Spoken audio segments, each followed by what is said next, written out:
Picked the wrong week to quit sniffing glue.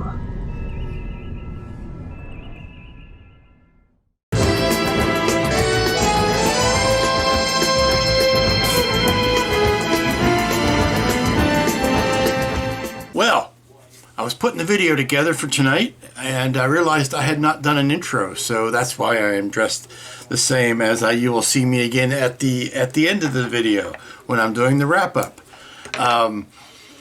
This week's model is from Space 1999. It is the Swift. It's not the Super Swift. It is the Swift. It's from second season episode Brian the Brain. Only used the one time as the Swift. Now, the story of this, how I got this kit, was interesting. At Wonderfest, many years ago, pre-COVID, I'm sure it was pre-COVID, so at least 3 years ago, walking down the hallway, a gentleman comes up to me and basically shoves this kit in my hand, in my hand and says, "Lou, build this on your site, build this on your videos." I can't remember his name. I'm sorry, it's been so long. Please forgive me. I'm getting old. I'm getting forgetful. But he basically was like, I got this kit. I took a look at it. This is beyond my skill set. This is a little bit more complicated than I was thinking it was going to be. Here, you do it. So, you know, I'm not going to turn down a free kit. Like I said, I'm a cheap SOB. So guy gives me a free kit. I'm going to build a free kit. And so I brought it home. I looked at the instructions and I went, yeah, now I see why. I see why it is very daunting. So it sat in the stash for years. Like I said, this was a few years ago.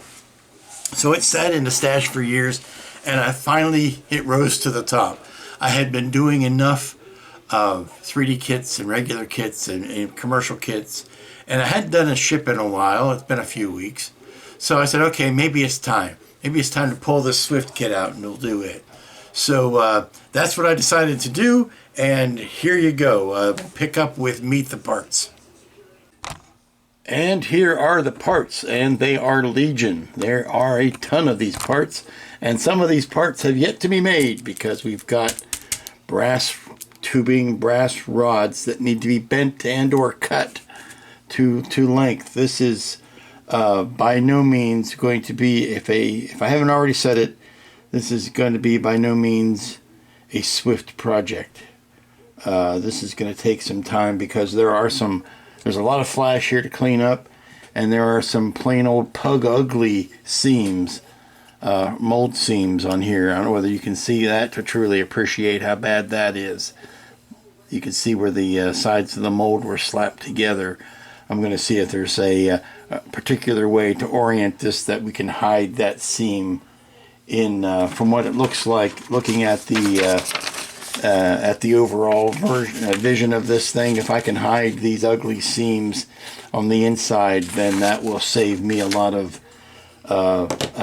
heartache and high blood pressure to get rid of those.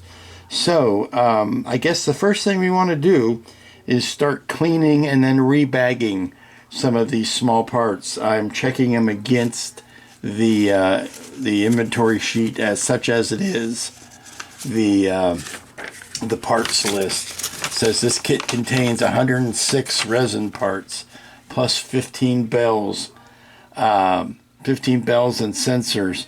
If you are lucky enough to get the metal set, they're in aluminum, but I do not. I have the resin kit set, which means all of these small bells look like they're in okay shape. This has got a nasty seam through it that we'll work on it. We'll do our best, but you may always end up seeing that seam in it. This is old school resin to be sanded and to be primed. So we're just going to dive in and start cleaning, and then, like I said, we'll clean it and rebag it to keep everything from getting lost. I look forward to this taking a while to do, and the nice thing about it is even when it's done, it should not take up a ton of shelf space because, frankly, that's where I'm at again. I am out of the room, so smaller footprints or better footprints. Hello, gentle folk. It is Tuesday morning, and work is continuing on the Swift. It is not going swiftly. Get used to that. Spent some time yesterday cleaning up the parts, and there's a lot more cleaning up that needs to be done, but there are some cases where I only want to go so far because the amount of flash is actually larger than the part that I am trying to clean off. So they are tiny, wee, small, and pequeño. So it is very easy to lose something, and I don't want to lose it because, as I said, this company doesn't seem to exist anymore. So there's not going to be any replacement parts ever done. It's kind of a rude awakening. It's not anybody's fault, but it is kind of a rude awakening because after so many models, so much time spent on, hey, it's a 3D part, here it is, build it, or here's a kit and all the parts are done and ready for you to use and build it. We go back to an era where we're given instructions like, oh yes, here's a rod, you're going to have to cut that in half. You're going to have to find a drill and drill out a piece. Let's see, you're going to need a 1/4 inch bit. Carefully drill a 1/4 inch deep hole in the center of the flat surface. So each of these 3 pieces, I got to drill a hole here and a 1/4 inch hole at that. So it's like all of a sudden we are back to, ooh, that's a 1/4 inch bit. That's going to take up a good chunk of that part. Yeah, that's going to be tough. So I need to mark out where the center of a 1/4 inch piece is. That's not much bigger than that. But 3 of those need to be drilled out. There's cutting and trimming that has to be done. This is not a model that is going to spoon feed you anything by any stretch of the imagination. And like I said before, look at the horrible seam on this. I have got to be able to hide that somehow. And the sanding of the edge here. Yeah, this is a lot of, it's not as bad as whittling it out of a piece of wood, but it's not far from that. So there is a lot of prep work that needs to get done to these parts before they are even ready to be used. So it's not a simple slap it together kit like so many I have been working with lately. So we're going to get that famous drill out, and I've just broken off a piece. Dang nabbit. I just broke off a tiny little bit of that. And there it is. We're going to see how we can get that back on. Okay, you don't need to see me making all these mistakes. I'm going to put up the camera and we'll get back to it. The work is progressing. Now, this engine bell suffers the same horrible birth defect that all resin cast engine bells since the beginning of time have suffered. And that is, you do see the mold line in it. And as much as you try to clean them all out, you will never get them all clean. Better men than me have tried. And still, I mean, there wouldn't be a aluminum engine bell industry, garage kit industry, if they had found a way to make a perfect engine bell. Same thing happens on styrene injected kits. You will still see the join lines where the 2 halves meet. This is no exception, but I've tried to minimize it as much as possible, and it's going to be hopefully hidden and or disguised, but it's a fact of life and you got to live with it. I've cleaned it up as best I can, as best as I'm going to. I'll put it to you this way, I have put as much time into it as I think the subject warrants. And it's one of those things that every time you think you've got it, you hold it in a certain light and that seam jumps right back out. I'm doing it here with a dirty sandpaper pad so you can see it really jump out, but it is nasty. It is always going to be there. You know, it's one of those things.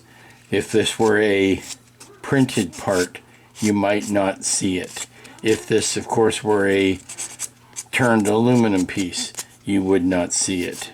But the resin piece or a styrene piece is always going to show. Amazingly, it does not show on the inside, which tells me this was probably a 3-part mold. It does not, that line does not follow into the inside. But, you know, you go at it with tiny files and sandpapers and other tools of smoothing, and you still are going to end up seeing that line. Best I can hope for is to clean out some of the bigger spots. But I'm going after it with the file in the Proxon, just trying to clean out the lines here. And it's one of those things that you're never quite gonna be happy with. Because if you sand it down too much, you end up with a flat spot. And a flat spot isn't that much bit more attractive than, you know, a rounded over spot with where the two halves of the mold didn't quite meet.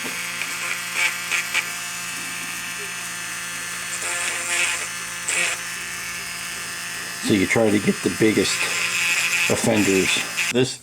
This kind of sits like this and makes up the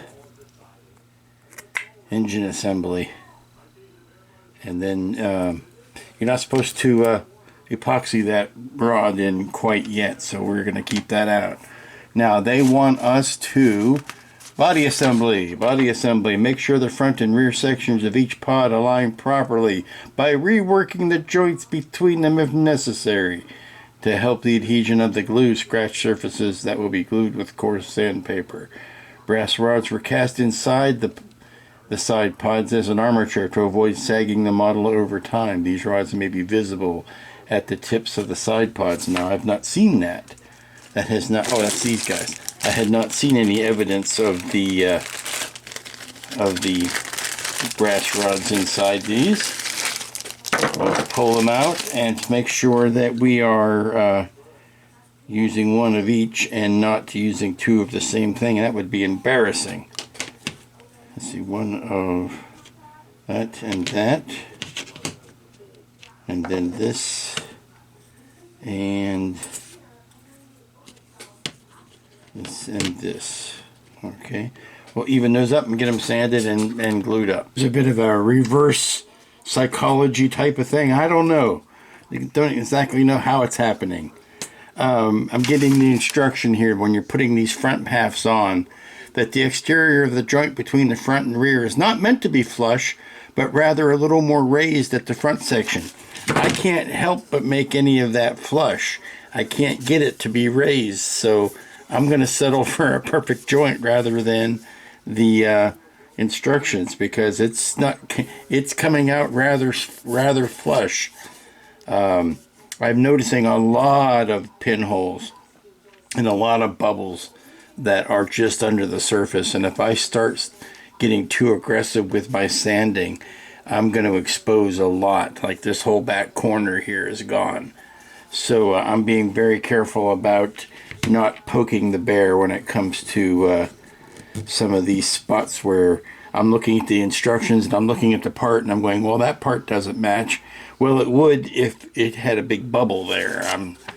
That's where I'm seeing it's saying that it's going to be a little jog there. Mine is coming up flush. They have a lot of confidence in this model as far as reinforcing everything. They're saying that because these are so heavy, that I need to drill holes in the side of the ship and put in some 0.08 brass rod to secure them. I've built bridges that don't have this much armature in them, but that's what they say to do, so we're going to go ahead and do it. This is the it says, because of the way of the model, side pods need to be fixed more securely with brass rods using a 5/64 bit. Do I even have a 5/64 bit? That's I do have a 5/64 bit. It's a tiny one. So that tells me that these are the rods that they want to use. And that is the... doesn't say how long of a piece. I'm going to just cut off some 1-inch pieces, maybe even less than that, to make these pins out of. Alrighty, the pins are in. Now, I varied from their instructions in one important way. They said put the pins in, drill the holes, put the pins in, and then cut off the metal rod. I didn't think that was the smartest thing to do, because of, you know, potentially damaging the front here. So I just cut predetermined lengths and then pounded them in until they were flush. I think that's a lot more sensible than trying to run a saw or anything around here to cut those off. So now we're doing the same thing again, but with the neck piece. We've got to take this chunk here, glue it on, and then drill a hole through it. So this biggest rod can go through it. That's the glue the neck attachment to the body with the flat side at the bottom using the 3/16 inch bit. Drill a 3.5 inch deep hole into the center of the neck. Well, a 3.5 inch hole is about yay long, and it wants to go into there. That ain't gonna happen. I'm sorry, a 3.5 inch hole is way too freaking deep for that. Into the center of the neck, insert a 3/16 brass tube, which is this guy, 3/16. I think this is 3/16. Let me, yeah, that's the 3/16 brass tube. And cut it flush to the hole and secure it with super glue. Note that the brass tube also acts as an armature. Yeah, I don't think so. First of all, to drill that, to put that in and drill it straight, it's going to end up coming out through here. That's way too much. That's way too overkill. I'm going to look ahead. I'm going to skip ahead on the instructions and see if anything else matches into that hole, because I think that is way too freaking deep for that to go. I just had a look ahead, and Jesus, is it scary. The landing gear is going to be a nightmare, the arms for that. So what the goal is for this, I've ascertained, is that this is made so that the module that goes like this can come off. So as long as there's enough of a overlap that we can do the pocketing of the brass rod.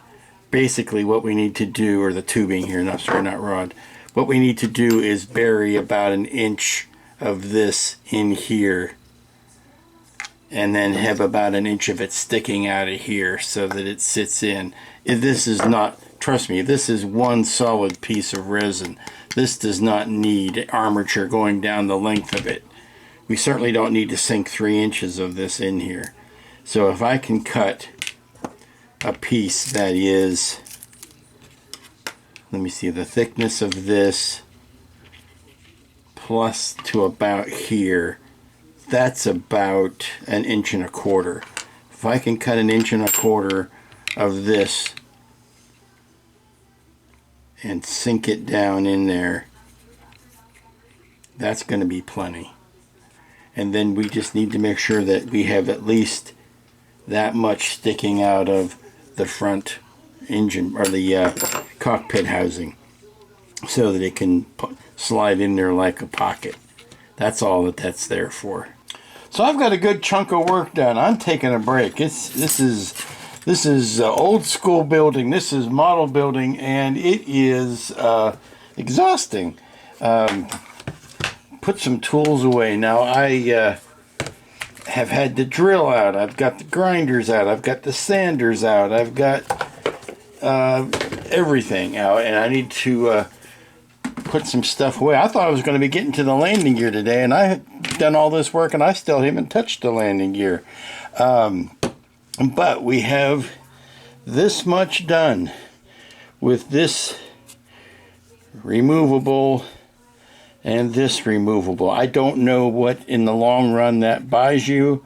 Maybe ease of putting it together down the road, but that much has taken me all day to get together. So I'm going to take a late lunch. I am going to reassess my values in life, and I'm going to come back and hit this again and see where we go next.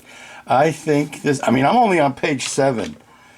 I've gotten to page 7 out of, let me see, out of how many? Page 7 out of, because I'm putting them back in the stack here when I'm done.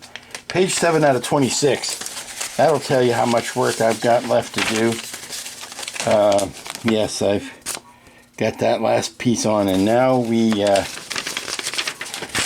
go to page 8. And page 8, we start working on the, oh, I see what we're doing. We're working on the fuel lines that go into there. And then we're getting ready to start the landing gear, which is more drilling. Oh, boy. Okay. Well, like I said, I'll come back and then we'll hit it fresh and new. I've cleaned up the table again because this is just getting maddening.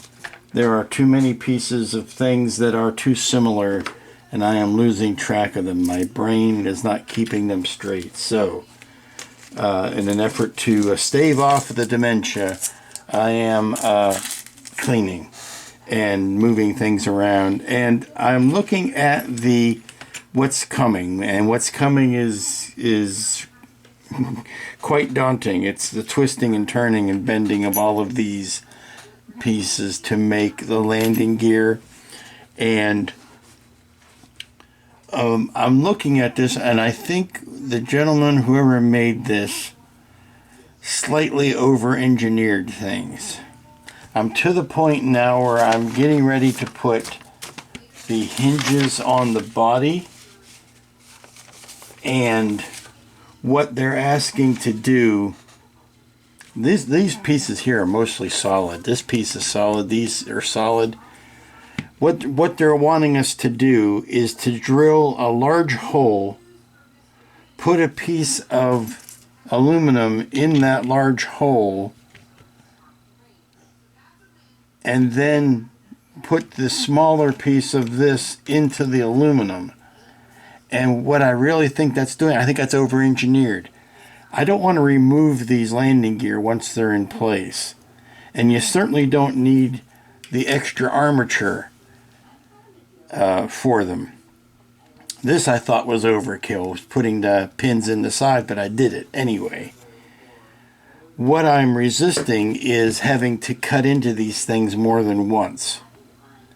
What I would prefer to do would be to not put these separate bushings in, or these separate sleeves in, but simply to put these hinge pieces, like one of them goes here, but then they want me to drill that out and then drill it out again to make the hole bigger to put this into it.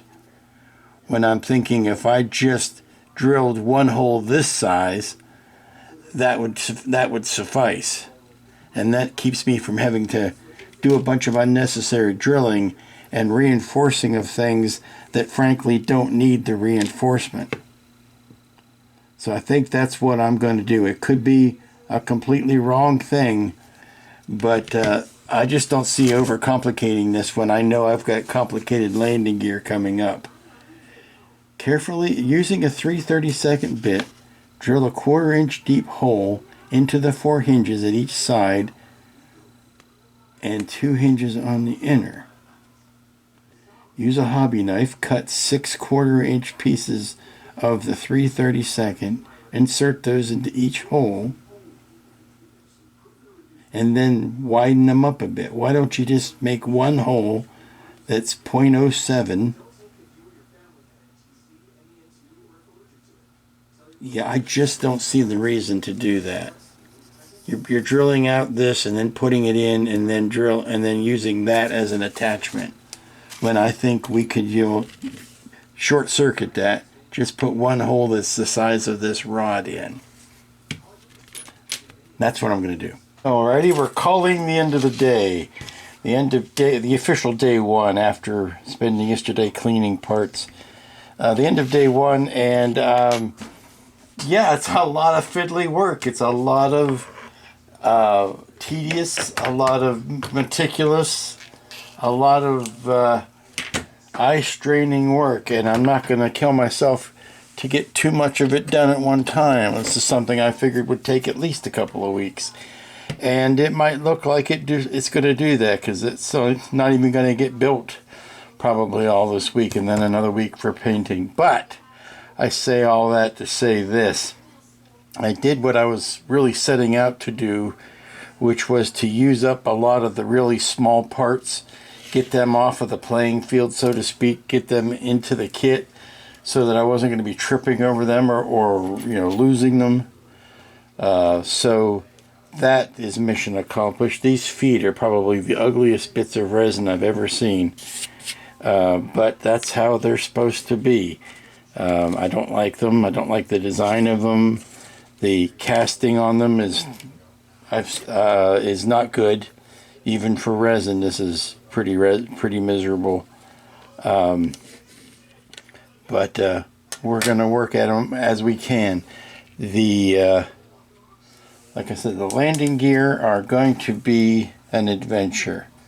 I am fully cognizant of that fact, and I still haven't figured out where these guys go yet. I'll look into that. But these aren't glued down. That's just in place. But I wanted to make sure that this was going to fit as it should. These will go together like that. And then the big tanks. I guess the ugly parts do get hidden towards the inside, so they're going to look something like that, which is good, because they are well and truly poorly cast. Just a horrible step here between the two halves of the mold. And yeah, that's it. So we will pick this up tomorrow and continue work on it, and probably get into that landing gear issue. Good morning, welcome back to the mess. It is Wednesday, and if you think I am doing everything I can to stall having to work on this landing gear, you would be correct, sir. I'm trying to find other things that I can do to take up the time. I have worked on the big tanks here. These are the ones that have the ugly seam.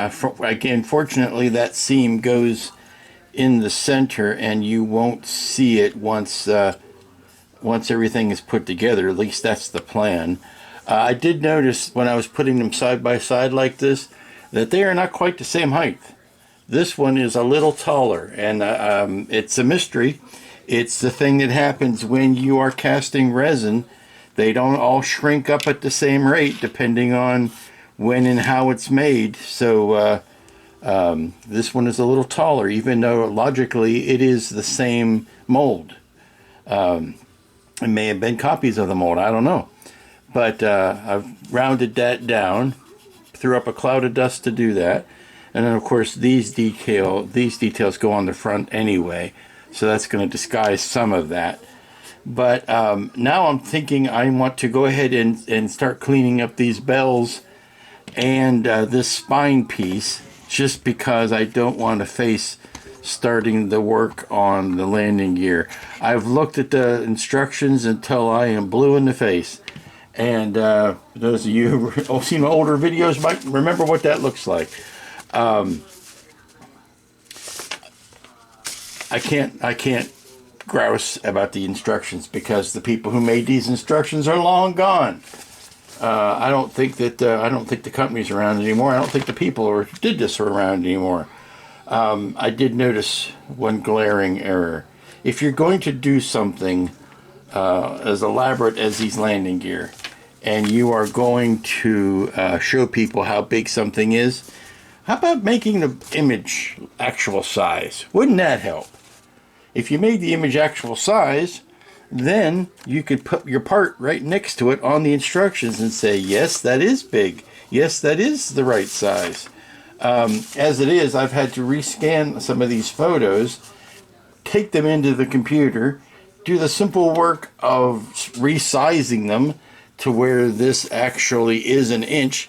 He's very careful to say each of these squares are 1/4 of an inch, and you can count them out for yourself to make sure your thing is good. And I like that. That's a very good start. But by gum, it's not that much tougher to print that then at actual size. So like I said, so you could lay them against it. So I've had to do that kind of brain work, and I'm thinking I want to get out one of the big sanding machines that I have.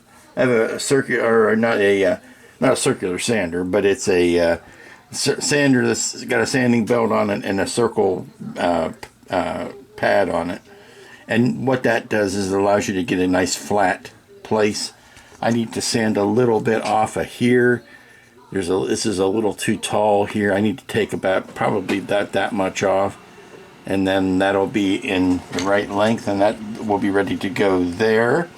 I want to clean up all of these bells, and I think it will be easier to do if I can just take the bell and just touch it against the sander to get rid of that nub, grind those down. And then we may be approaching the ready state to do these landing gear, or these landing arms. The gear itself, I guess you would say that's the landing gear, but the landing pad.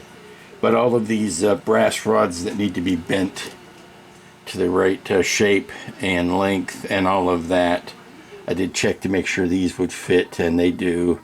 So that's part of what has to go on. One of these goes on each one, and then we have to cut pieces out of this that are, well, let me see, is this the one? Yeah, I think this is the one, but by golly, that's a tight fit. You mean we have to cut bits out of that? Now see, that will fit, but that's not the right one. It wants us to cut, I say it wants us to cut out of the 1/8 inch plastic tube. This is as many pieces that we have to cut out of the 1/8 inch. For each strut you will need a length of the 079 brass, got that. Resin sleeve, we got that. And 1/8 inch plastic tube, 2 times 1/4 inch and 2 times 1/8 inch. But these are not the right diameter on the inside. That sucks beyond the telling of it. We are not going to be able to fit these over top of this without drilling this out. That's no bueno. Who thought that out? Who thought that was a good idea? I don't want to have to drill that out. That was, let's see, that is the 5/16 bit, I believe. That is the, let me see what bit it was that, because we've had to drill out for these before. And that was, yeah, it's certainly an 1/8 inch round, but it's, okay. That's the 5/64 bit. Let me see. If that is the one that's on my drill. Okay. We can drill that out a little bit. Ha, he said bit. It still doesn't want to fit very well. It's certainly not going to move up and down. What are we going to do? What are we going to do, Batman?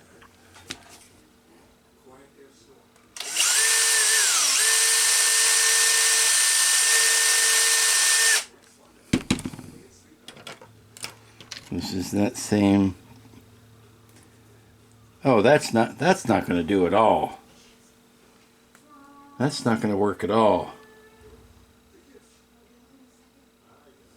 I'm going to have to see if I can find another piece of 1/8 inch styrene tubing maybe evergreen makes something that has a thinner wall. This could be the evergreen stuff, in which case we are SOL, but no, I don't like that at all. Well, I did a quick search of my scrap box, my scratch building box. And if you don't have a scratch building box, I won't think less of you as a human being, but you really should reconsider your life choices if you don't have a box where you just put odds and ends and scrap pieces. You never know when you might need something. I didn't find any, this is the stock piece, didn't find any 1/8 inch tube in styrene. I did find some 1/8 inch tube in aluminum, and it does have a tolerance that will allow the inside piece to fit over it. So I think that's what we're going to end up doing. We're going to end up using these, one of these, and some tube cut to 1/4 inch, and what do we need again? We need 2 1/4 inch and 2 1/8 inch pieces for each leg. So we can go ahead and cut these. This thin-walled aluminum is easy enough to cut. We're just going to start rounding up our parts and following the instructions as written, and then we'll see. We're going to do one by the book, and then we're going to judge it and see if there's another way to go through it, or whether we're going to be stuck that way. Now see, this piece also comes with the kit, but it has a brass tube already buried in it. I wonder if I take that out, whether it fits any better. I don't know whether it will or not. Can't wait till I get back to using actual modeling tools instead of wrenches and pliers and things like that. No, this is not meant for that. This is meant for a thinner brass tubing, brass rod. So that's what we will use that for. That's for these little guys here, these posts. It's meant for these that go on the 4 corners. That might be the next thing we do if we can't make any better heads or tails of this. So let me clean off the things that I'm not dealing with right now, and start on the things that I am dealing with right now. Here's your example. This is the instructions. This has the same photo here. In the instructions, blown up, showing you all kinds of detail. Here is my reprinted actual size version, and it's so much nicer when I can lay this piece next to it and say, oh, okay, I've got that piece, and then I know my bar needs to be that long, and then it has to bend at that point, and then we have this piece that goes there. It's just so much nicer to match them up that way. You get a better sense of the dimensions of what you're actually working with. I like having the detail. I think one blown up photo or even a diagram would have been very clear, but having them actual size, I think, would help the modeler a lot better. I swear this is the last complaint about these instructions I will make. And I don't know why I harp on instructions so much. I know people point it out to me, and it's like, well, you know, you need instructions, and I'm bad at writing instructions, so that when I see badly written instructions, I feel guilty, and I also identify. But here's the thing: if you're going to stick with inches and not millimeters, that's fine. If you're going to use fractions, 3/16 inch deep, 3/32 bit, 3/16 inch deep, then cut for 0.45 inches. What is 0.45 inches? Is it how many sixteenths is that? It's maddening when you're reading through. It says, okay, use a 3/32 bit, drill 3/16 inch holes, use 3/32 plastic tube, and then cut for 0.045 inches pipes. Drives me nuts. Do the math, do the conversion. Another thing, these instructions, they also this kit has an option for turned aluminum bells versus using the resin bells. I'm not going to go for the turned aluminum bells, obviously. I'm using the resin bells, and on these little devices here, they're meant to have engine bells underneath them. So that meant I needed to go through all of my engine bells and pull out ones and just sand the nubs all the way off of them.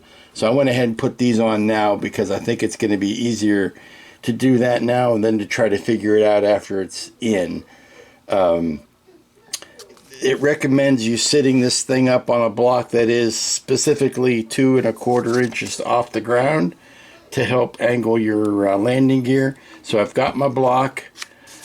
Doing these little, they call them the vertical takeoff pods. They sit something like this up in each corner. So I'm going to go ahead and cut those and get those ready to go in.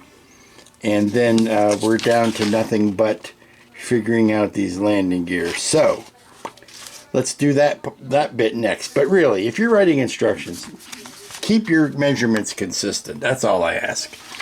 More casting irregularities. I'm working on these small vertical thrusters here, and I am looking at them as they are, and it looks like one of them does have the missing top on it, or doesn't have a missing top. I've got this, but it has no nub on the top of it. I've got this one, and this one has no hole drilled in it or indicated on it. And then the other two seem to be, well, they have, that's weird because these two don't seem to have the little side hickey on them. So I don't know which way is up here.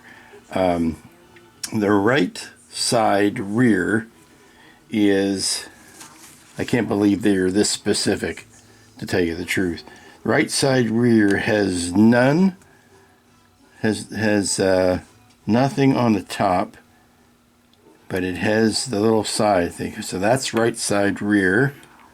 Right side front is this one that has the hole and the top and the side attachment. Left side front has no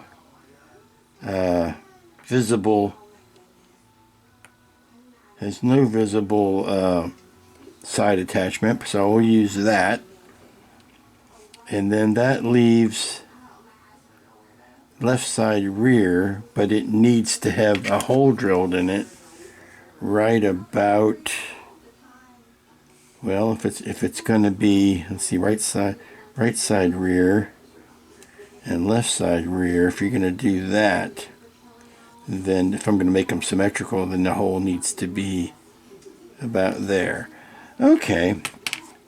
Oh, the fun. Oh, the fun we're having. Such raucous laughter. I'm putting the side vertical VTOLs, the vertical takeoff and landing pods, on now.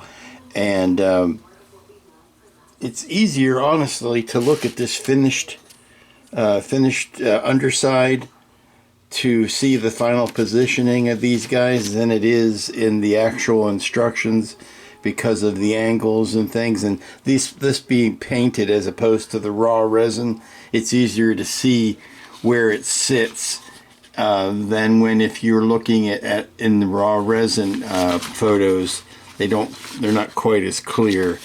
So what I'm doing is I'm going to set one, and I've got my 2.5 inch or 2 1/4 inch block that this is sitting up on, and it's nice and flat and level and yay and happy. And what I've done is I've put another piece that is universally the same height, piece of wood, and I'm going to set the first one, and then I'm using the bottom of the bell as the level, so it'll be sitting, it's gimbaled correctly. That will be the first one, and then we'll just kind of work off all the other ones to measure their height and angle and make sure they're all relatively in the level, on the same plane at least. I've finished the vertical takeoff and landing pods, got those all situated, and I thought I would piece everything together to see how it's looking, because yes, I am still stalling on the landing gear arms, but I wanted to see how everything was kind of relating to itself.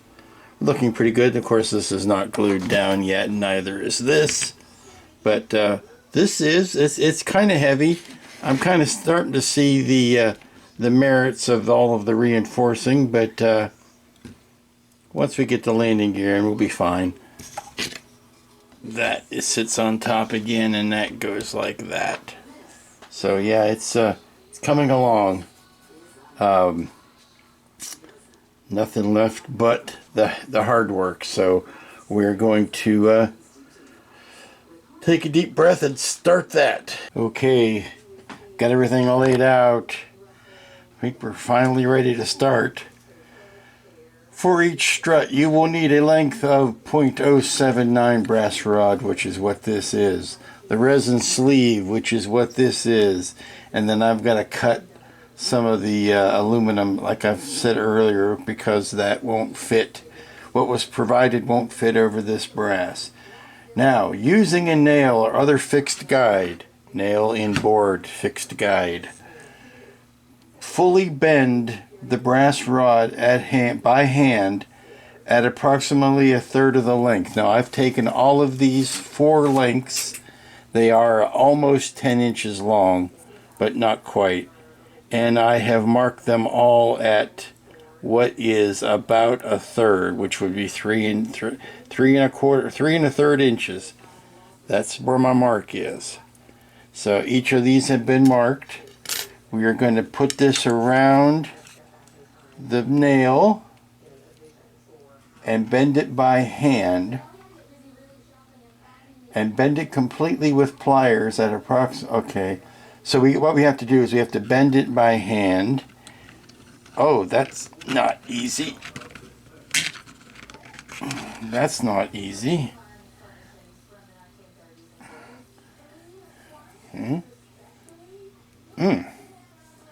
That is not easy. And then it says to continue it, to bend it completely with pliers.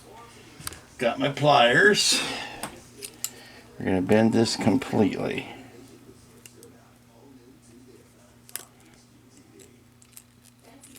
And we are going to bend it all the way as tight as we can bend it with pliers. Don't worry about the angles, we'll be playing with that. But, okay. We'll get the other needle nose out here and see if we can get that tighter. That's as tight as we can get it, which is looking like the instructions. So we've got it. Okay, we've got them doubled up on each other. I grant that. Let's pull this in. We're going to end up drilling through that hole, that keyhole anyway, that eye hole anyway. So there we've got that. Now, at a 1/4 inch, bend it completely, and at approximately 1/4 inch from the elbow, move apart each side at the correct angle. Refer to appropriate strut specifications. Okay, so if we're going to do this strut here, we are going to hold this like that.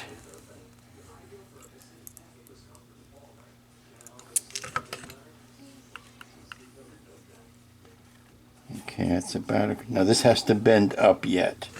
So we're going to do this about a 1/4 inch. And then we're going to bend.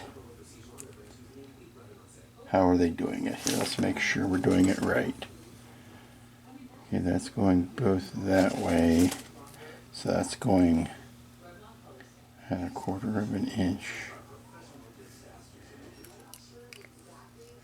Okay, I'm going to do this off camera and then we'll come back. I'm doing a lot of testing and I'm learning a lot. And it's one of those things where the last decision down the train is the thing that has to be accommodated, and therefore it changes everything upstream. I'll explain that in a second. Remember how I said these were too wide to fit the plastic sleeve that we had? And they are. It's too wide to fit this plastic sleeve. Even if I try to drill it out, it's still too wide. These plastic sleeves we have to use. I tried putting in the metal ones, and they will work, but I can't make the cross brace pieces with metal. Those have to be made with plastic. That's these guys right here, because they are, they're melted together and glued. And they need to be sanded into each other. You can't do that. I can't do that with the metal that I've got here. So that's going to end up re-wagging the dog backwards to making us use a thinner, I think we're going to have to use a thinner material than this .079. I wonder if there is something in the middle, because the thinner stuff that we got, the .05 .79 or .059, is great, but I don't have enough of it to do everything.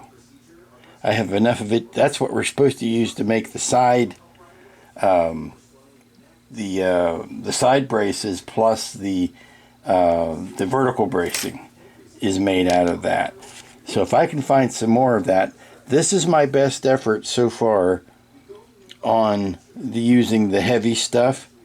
And I was only able to do this by basically breaking this in two, making a spline right here, cutting it in half, and hiding it behind that piece of resin, so that I could make this piece and then make this piece. I was thinking if I could put them all together, then I could use this as a pattern to make the rest of them. I don't know how well that's going to work. I think this is going to end up being something where we're going to have to custom fit it to each corner. I don't think it's going to allow us to do what I want it to do. So I'm thinking if I could go out and maybe see if I can find some more of this thinner stuff, then that solves the plastic tubing problem. And this stuff that's easier to bend might, well, it'll be easier to bend. I think it'll be easier to work with. We still don't, I think it'll still hold up the weight. I'm not worried about it being too fragile to hold the weight of the whole thing. By the time we end up reinforcing it, 8 ways from Sunday, I think we'll be in fine shape. We might even substitute this for our, let's see, will it fit in here? Well, that'll fit in there. If we use this thicker stuff for our vertical bracing, when I say that, I mean this guy. If we use it for that guy, maybe it will, because that just has two weirdy angles in it. It's easier to bend that. That's the guy that comes down. Let me see, give me a piece of this. That comes down straight from here and goes straight into the foot pad. We might be able to work with that, because this I think we can drill out a little bit more should we need to. Let's try that, see if it'll work. It's Thursday already. It's the gateway to the weekend. And I'm starting today by scrapping a lot of what I did yesterday. There was a lot of tedious bending and rebending and measuring and all of that. And I came down to the inevitable conclusion that I needed to just do my own thing on this. It's going to have the same look as what it's supposed to, but maybe not follow the same strict rules of getting there. Here's where we are. We've got our main body. We've got the 4 vertical thrusters on. They are hovering a little bit up off of the base here. They are the thickness of this piece of wood. So if I sat it like that, you would see that it's sitting up off the ground, because I want these to be higher than the landing gear. I don't want them to be sitting on the ground like the landing gear are. What I managed to get out of yesterday's work was one successful or main brace. And when I say my main brace, it is, let me get this out of here. It is,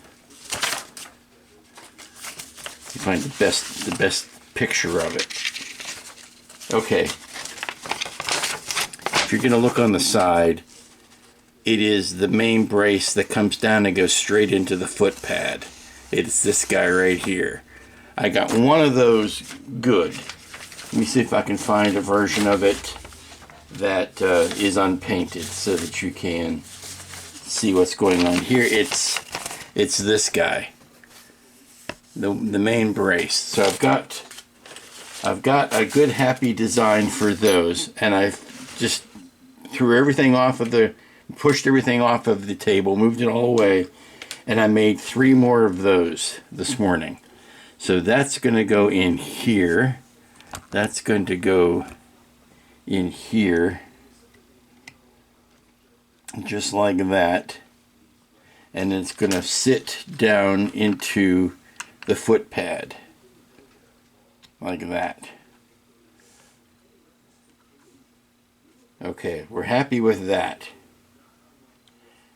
Now I've gone ahead and made the other 3 to match it. I need to drill out these holes deeper because I'm using larger rod than I think I had holes drilled for. Let me double check. I think that hole's big enough. I just need to nip off some length here. But we're basically going to end up with the 4 main legs like this. And then we're going to build our side legs out of new thinner material. And the thinner material is going to be easier to bend.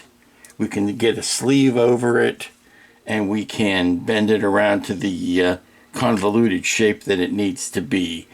But all of our structural weight really is going to come off of these 4 main legs. Let's get those in, and not glued in, but we're going to get them in and positioned and put the foot pads under them.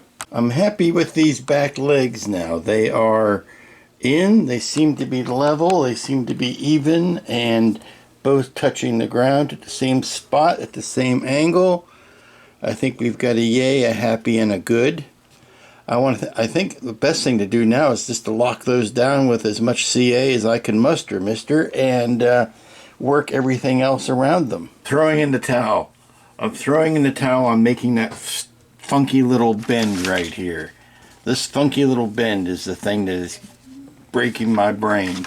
I can't get it. I've tried it several hundred times.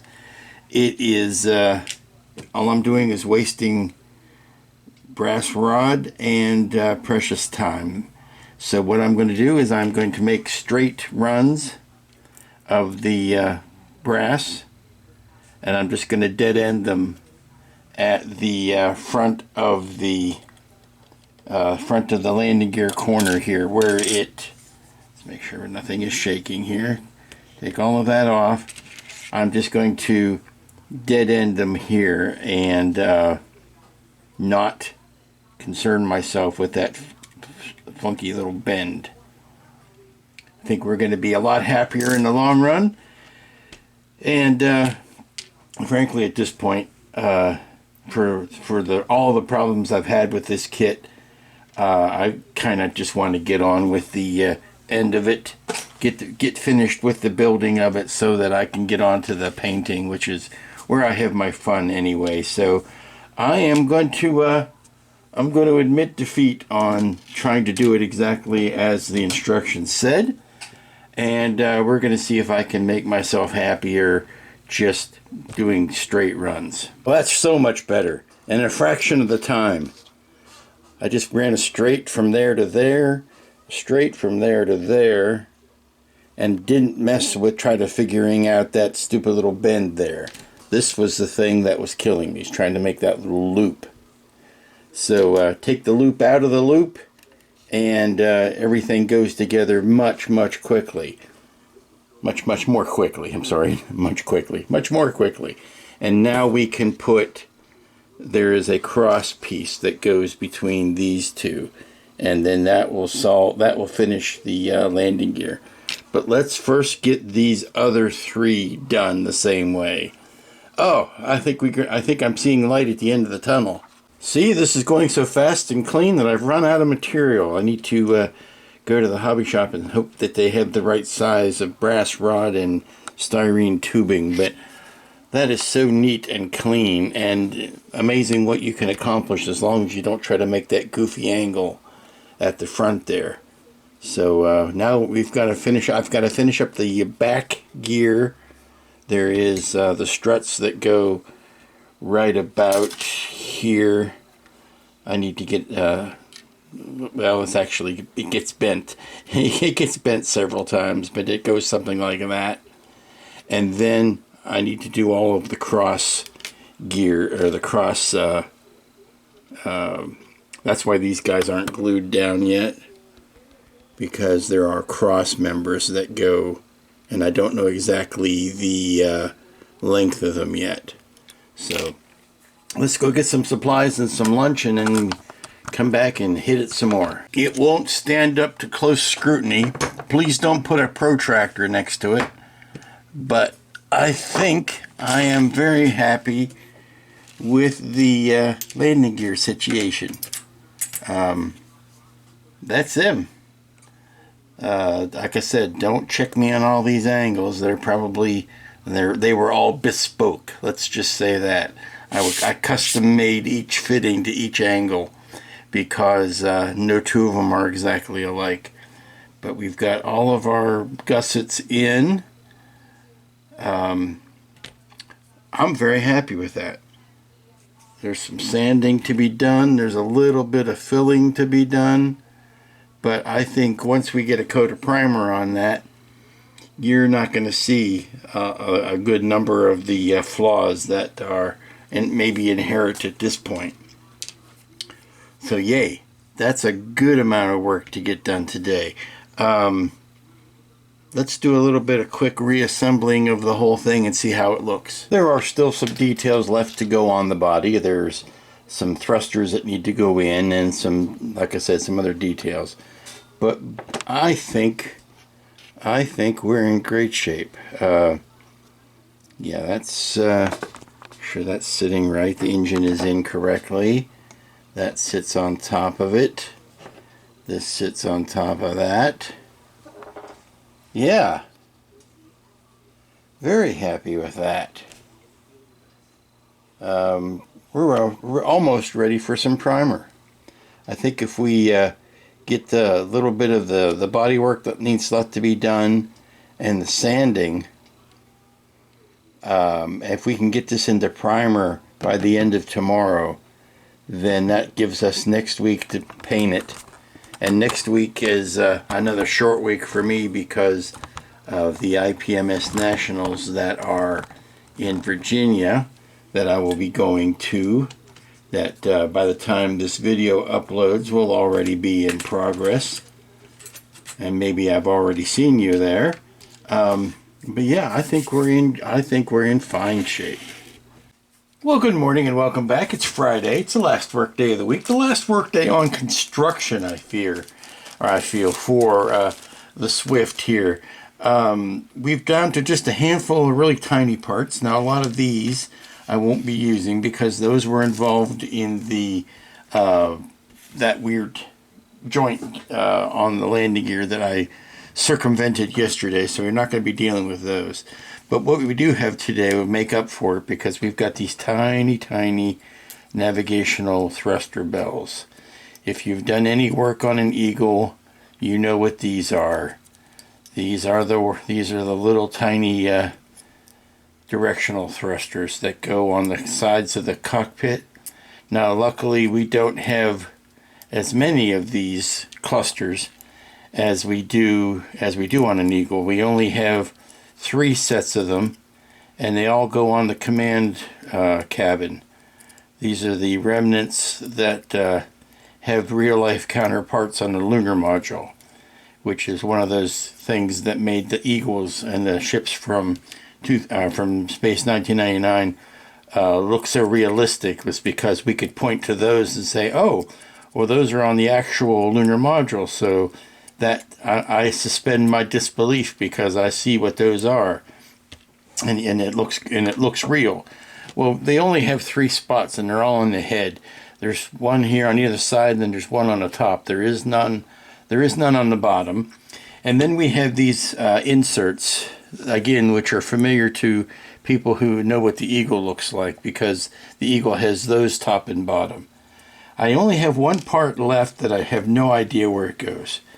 I have no idea where that goes. I may have to find a spot for it or see if I can scour the instructions to see where those would go.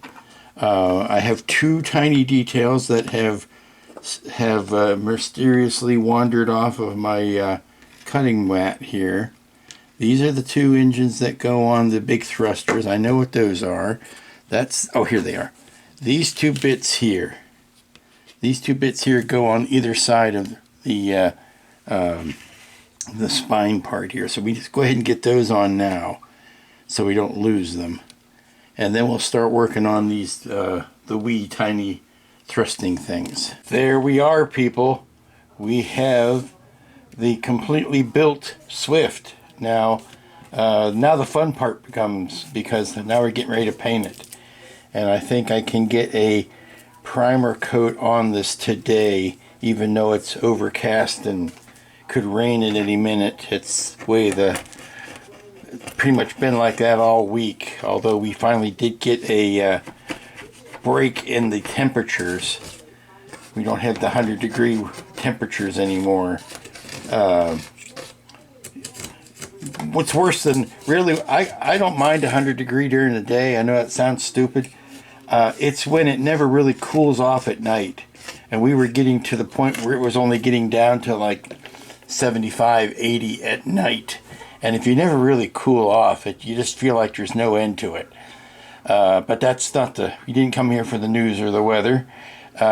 We have, these pieces are not going to be glued on until they are painted. This is going to be so much easier to paint in stages. I am appreciating now the fact that this was built this way in these stages. But see, I could paint all of that at one time, prime all of that, prime the different parts, and then set my mind to working on the detail painting, which will be a lot of white, a lot of really high contrast orangish red, and those two colors never they never play well together. So we're going to see just how difficult it's going to end up being. But I think we could start by putting a white primer on this. You know what? I think I'm going to go with the filler primer, which is a light gray. Do that first, and then do a white over top of it. This is a dandy place to leave it for the first week. Everything has been built. Nothing. I mean, these parts still haven't been glued down, but we're ready for paint. Once we've got these guys painted, and this painted, and this painted, and the head painted, we can do the final assembly on it. This is actually going to help us in the long run to be able to detail things separately while we're working on it. I can be detailing, because there's a lot of pinstriping decals that have to go over, like the landing gears and such like that we can be working on separately while other paint is drying on bigger sections. So that's it for week 1 on the Space 1999 Swift. And like the man said, that's it for week 1 on the Space 1999 Swift. The Swift kit. I don't know anything else beyond what to call it, other than it is the Swift. So join us next week when we'll be painting. We'll be doing lots of red, lots of white, lots of a little bit of black, some gray. You know, all the good colors. So until then, y'all be safe, be smart, be good to each other, be good to yourself. Build a model if it strikes your fancy, and be back next week for the thrilling conclusion.